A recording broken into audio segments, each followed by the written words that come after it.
स्वाभिमान, मांगे तो मैं दे दूं जान। पर वो है कौन? मेरा भारत महान, मेरा भारत महान, मेरा भारत महान, मेरा भारत महान। आओ विश्व की सबसे प्राचीन, वैज्ञानिक एवं विशिष्ट हिंदू संस्कृति के जन्मदाता आर्यावर्त अर्थात महान भारत की बातें सुने खुद उनके ही शब्दों में और गर्व से कहें, मेरा भारत महान, मेरा भारत महान। मेरा भारत महान। BAPS स्वामीनारायण बाल मंडल की संस्कृति दर्शक video series.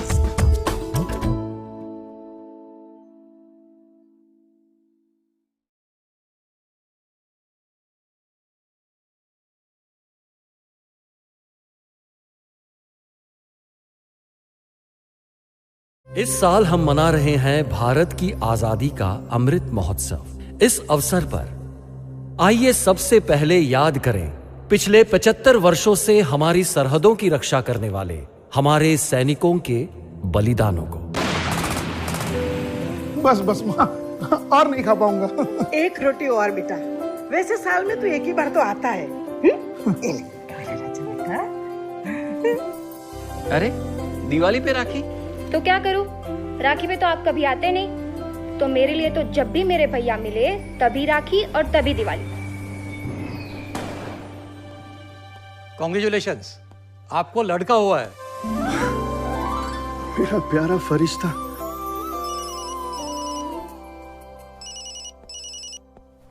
Yes sir. Captain, there is an emergency. आपको अभी सरहद पर रिपोर्ट करना होगा। ओके सर, नो प्रॉब्लम, मैं अभी निकलता हूँ।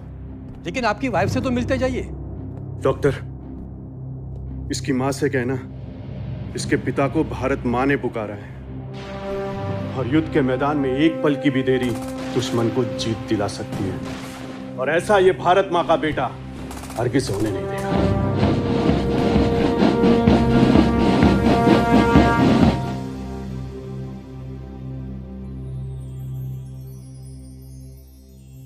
दिल के टुकड़े को दिल से जुदा किया, आंख से बहते आंसू को जज्बे से पोंछ दिया।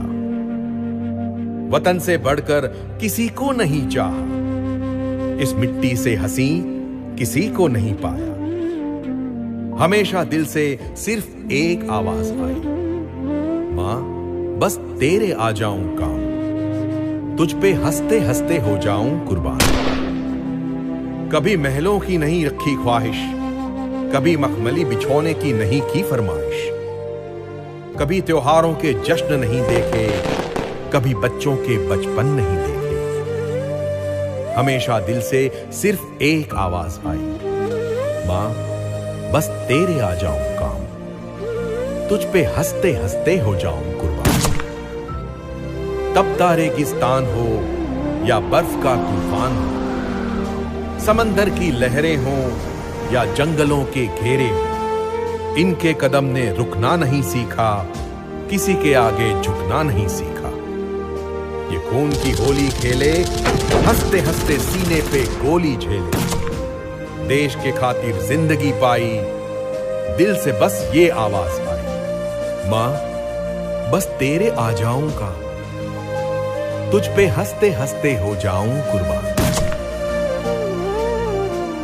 भारत मां से बढ़कर कोई रिश्ता नहीं, इस पे मर मिटने वाला मर के भी मिटता नहीं।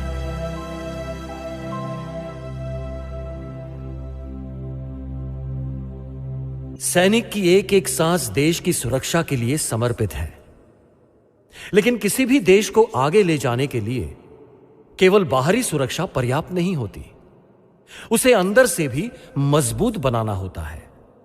और उसके लिए सिर्फ सरहद पे डटे सैनिक काफी नहीं है, उनके साथ हम सबको भी, भारत के एक एक नागरिक को भी सैनिक बनना होगा। हम भी भारत के सैनिक हैं, इस सोच से काम करना होगा। शायद आप सोच रहे होंगे कि हम तो साधारण नागरिक हैं, कोई जॉब करता है तो कोई बिजनेस, कोई दुकान संभालता है तो कोई घर। तो हम भला कैसे सैनिक बन सकते हैं? बन सकते हैं, हम भी सैनिक बन सकते हैं।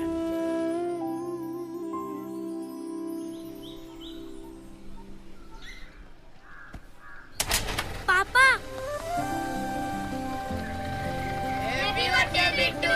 Thank you thank you. अच्छा, मेरे बिट्टू को बर्थडे में गिफ्ट क्या चाहिए? Teddy bear. श्योर, तो आज शाम को पापा टेडी बेयर के साथ आएंगे। पर पापा, आप टेडी बेयर के चक्कर में लेट मत हो जाना, नहीं तो मैं आपके बिना केक नहीं काटूंगा। आज मैं शाम को 4 बजे ही आ जाऊंगा और आपके लिए मार्केट से रसगुल्ले लेकर आऊंगा। बहुत पसंद है आपको? हाँ। लव यू बेटा, खूब खूब खुश रहो। अच्छा, अभी पापा ऑफिस के लिए लेट हो रहे हैं तो निकलते हैं। बाय पापा। बाय।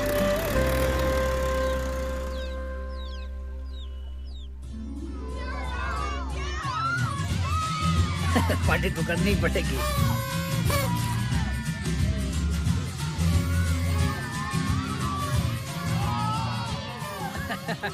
दादाजी। जी बेटा। पापा अभी तक क्यों नहीं आए? पापा बस आ ही रहे होंगे, मेरी अभी बात हुई उनसे। ऑफिस से निकल चुके हैं, वो मिठाई की दुकान है ना, बस वहाँ थे। पर पापा ने तो कहा था 4 बजे तक आ जाएंगे और अभी तक नहीं आए। बेटा, पापा आने ही वाले। चलो तुम अपने दोस्तों के साथ केक काटने की तैयारी करो, आओ। अब फोन आ गया। हेलो, क्या एक्सीडेंट? कब, कैसे, कहाँ? हाँ हाँ, हॉस्पिटल पहुंच रहे हैं।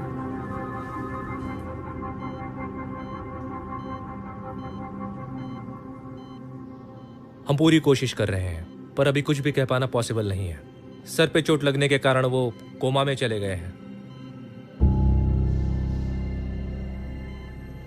काश विपिन ने मेरी बात मान ली होती।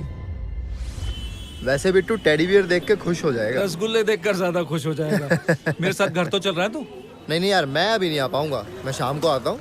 बच्चों को भी तो लाना है भाई। अरे हाँ, पार्टी का मजा तो बच्चों के साथ ही है। तेरा हेलमेट कहाँ है? डिग्गी में।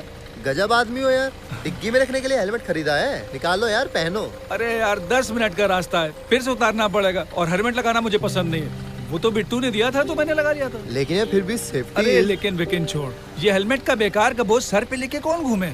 अच्छा बिट्टू मेरा वेट कर रहा होगा, तुम शाम को टाइम पे पहुंच जाना। Okay bye. चल बाय।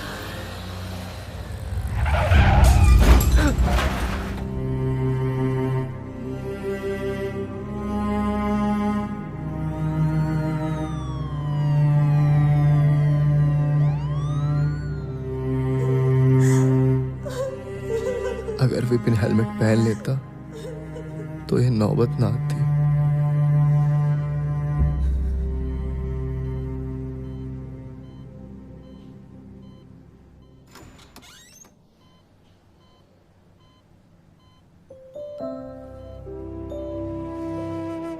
तुमको बर्थडे में गिफ्ट क्या चाहिए? Teddy bear.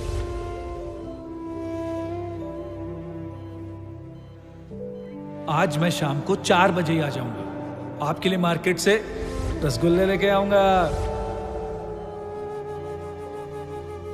पापा हेलमेट।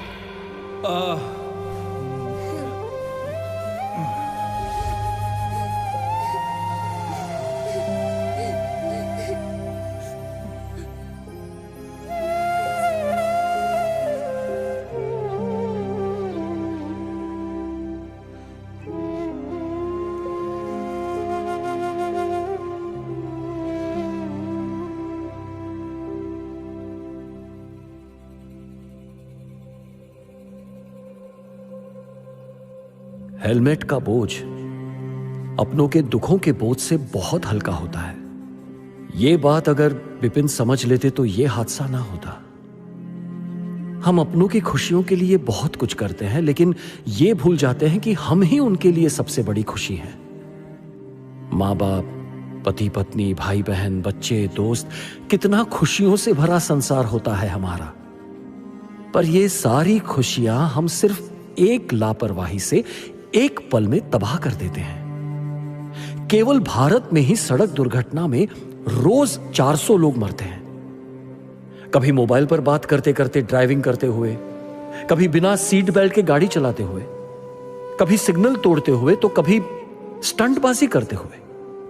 और जब किसी की मौत होती है तो एक इंसान की मौत नहीं होती, एक पति, पत्नी, बेटे या बाप की मौत होती है।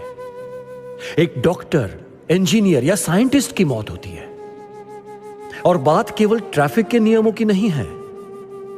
देश का हर एक नियम, हर एक अनुशासन हमारे भले के लिए और देश के विकास के लिए होता है। इसलिए एक सैनिक की तरह डटे रहकर हर एक नियम का पालन करें।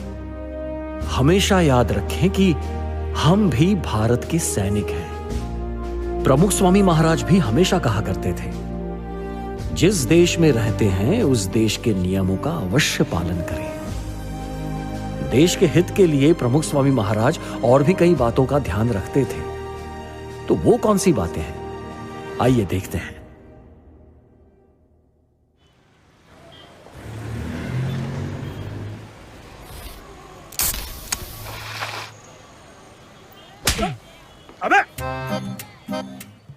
अबे थप्पड़ क्यों मारा? मैंने नहीं मारा, अपने आप चल गया यार। अपने आप कैसे चल सकता है? तू मेरा यार है, फिर भी तूने मुझे मारा। मैंने नहीं मारा यार, अपने आप चल गया। ठीक है। अबे ढोल की तरह मुझे बार बार क्यों पीट रहा है? मैं सच बोल रहा हूँ यार, मैंने नहीं मारा, अपने आप चल गया। अबे अपने आप तो तेरा दिमाग भी नहीं चलता, दिमाग। तो फिर थप्पड़ कैसे चल गया? पता नहीं यार ये क्या हो रहा है। तूने जानबूझकर मारा, मैं तुझे नहीं छोड़ूंगा। तुमने मुझे थप्पड़ मारा? नहीं, मैंने नहीं मारा। मैंने अभी देखा तुमने मुझे। अरे मैं कह रही हूँ ना, मैंने नहीं मारा। अरे कितना झूठ बोलती है। अरे मैंने नहीं मारा थप्पड़। तूने मुझे थप्पड़ मारा, मैं तेरा बड़ा भाई हूँ। अरे भैया मैंने नहीं मारा। अरे ये क्या कर रहे हो? अरे छोड़ो मुझे। अब तुम्हारे हाथ नहीं चलेंगे। छोड़ो मुझे। नहीं पाओगे तुम अब। मारा मारा मारा। नहीं, मैंने थप्पड़ नहीं मारा। अभी मारा। ए भाई मत लड़ो, ये सच कह रहा है। यहाँ आसपास में भी कई लोग ऐसे ही लड़ रहे हैं। लोगों के हाथ अपने आप चल रहे हैं। वो देखो। अरे मेरा अपना हाथी मुझे क्यों मार रहा है? जरूर यहाँ कोई भूत प्रेत का साया है जो सबको आपस में लड़ा रहा है। हाँ। अरे भूत नहीं है, जरूर कोई वायरस फैला रहा है। थप्पड़ वायरस। ये वायरस हाथों में घुसता होगा, तभी सब एक दूसरे को थप्पड़ मार रहे हैं। अरे फालतू बकवास मत करो, बहुत बड़ी मुसीबत आने वाली है। हाँ, अगर तुम लोग नहीं सुधरे तो जरूर बहुत बड़ी मुसीबत आने वाली है। ये कैसी आवाज आ रही है? कौन है आप? ये पक्का मिस्टर इंडिया होगा, तभी दिखाई नहीं दे रहा। अरे मेरा पड़ोसी भी दिखाई नहीं देता उधार लेने के बाद। ये मल्लू होगा। ना मैं मल्लू हूँ, ना ही कल्लू हूँ, और ना ही मिस्टर इंडिया।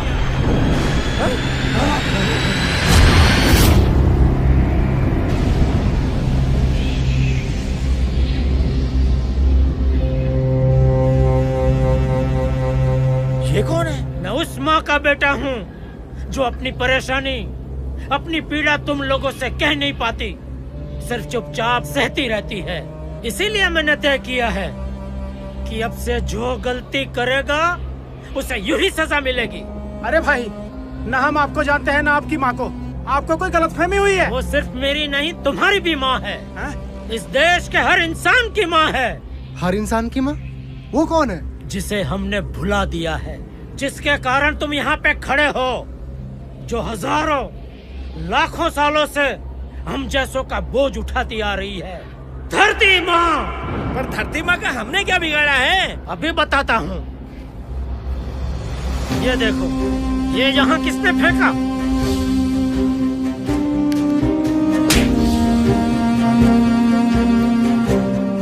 ये बोतल यहाँ पे किसने फेंकी?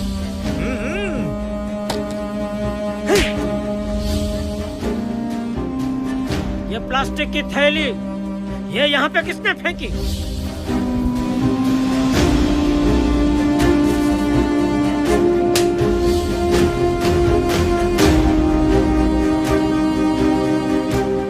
ये पान की पीक, ये सब गंदगी किसने फैलाई?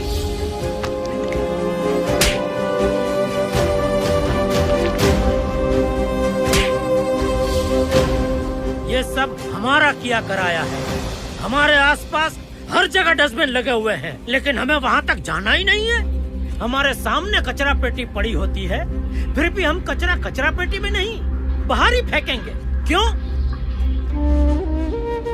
हम अपने घर को अपना समझते हैं, इसलिए उसे साफ सुथरा रखते हैं। तो क्या हमारा मोहल्ला, हमारा शहर, हमारा प्रदेश, हमारा देश ये हमारे अपने नहीं है?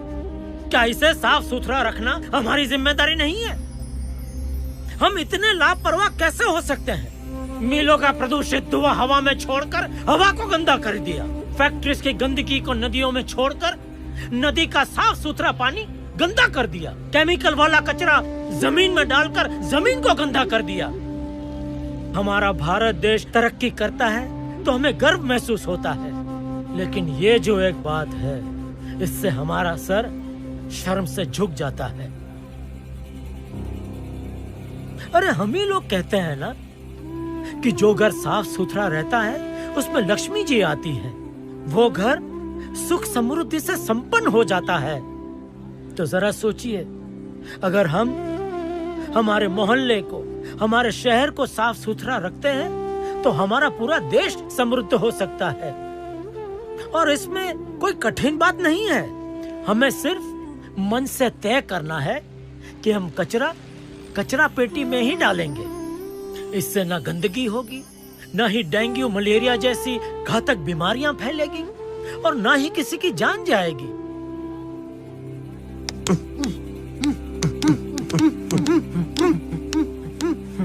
हमसे बहुत बड़ी गलती हो गई। हमारे लिए तो थप्पड़ की सजा भी कम है। हमें माफ कर दीजिए। माफी मुझसे नहीं, धरती माँ से मांगिए।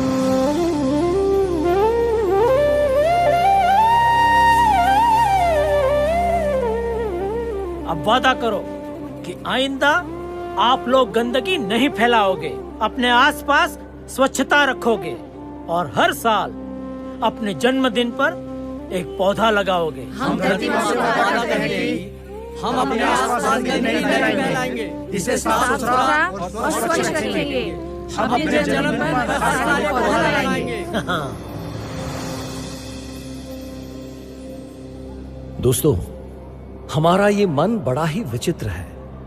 बिना काम की वीडियोस देखने में इसे आलस नहीं आता, लेकिन कचरा फेंकने के लिए डस्टबिन तक पहुंचने में इसे आलस आता है। सरकार कूड़ेदान रखती है, व्यवस्था करती है, लेकिन वो मन ही है जो हमें वहां पहुंचने ही नहीं देता। देश को स्वच्छ बनाने के लिए एक सैनिक बनकर इस मन से लड़ना बहुत जरूरी है। वो चाहे कितना भी जोर क्यों ना लगा ले, उसे परास्त करके हमें कूड़ेदान तक पहुंचना ही है। भूलना नहीं है, हम भी भारत के सैनिक हैं। प्रमुख स्वामी महाराज ऐसे ही एक सैनिक थे जो स्वच्छता का पूरा ख्याल रखते थे और रखवाते थे। उनके इसी सद्गुण के प्रभाव से उनके द्वारा निर्मित मंदिर भक्ति के साथ साथ स्वच्छता की मिसाल भी बने हुए हैं। तो अब आप लोगों को समझ में आ गया होगा कि किस तरह हम भी सैनिक बन सकते हैं। जरा सोचिए, जब हम 140 करोड़ देशवासी देश के कायदे कानूनों को मानेंगे, एक सैनिक की तरह अनुशासन में रहेंगे, स्वच्छता रखेंगे, तो कैसी शान हो जाएगी हमारे आलीशान भारत की। चलिए आज ब्रह्म स्वरूप प्रमुख स्वामी महाराज के शताब्दी महोत्सव और आजादी के अमृत महोत्सव पर अपने स्थान पर खड़े होकर तिरंगे को सलामी दें और प्रतिज्ञा करें कि एक सैनिक की तरह हम भी देश सेवा में कोई कसर नहीं छोड़ेंगे। देश के नियमों का पालन करें, पानी, बिजली और स्वच्छता का पूरा ध्यान रखेंगे। हम यहां प्रेक्षक बनकर आए थे, लेकिन अब सैनिक बनकर जाएंगे।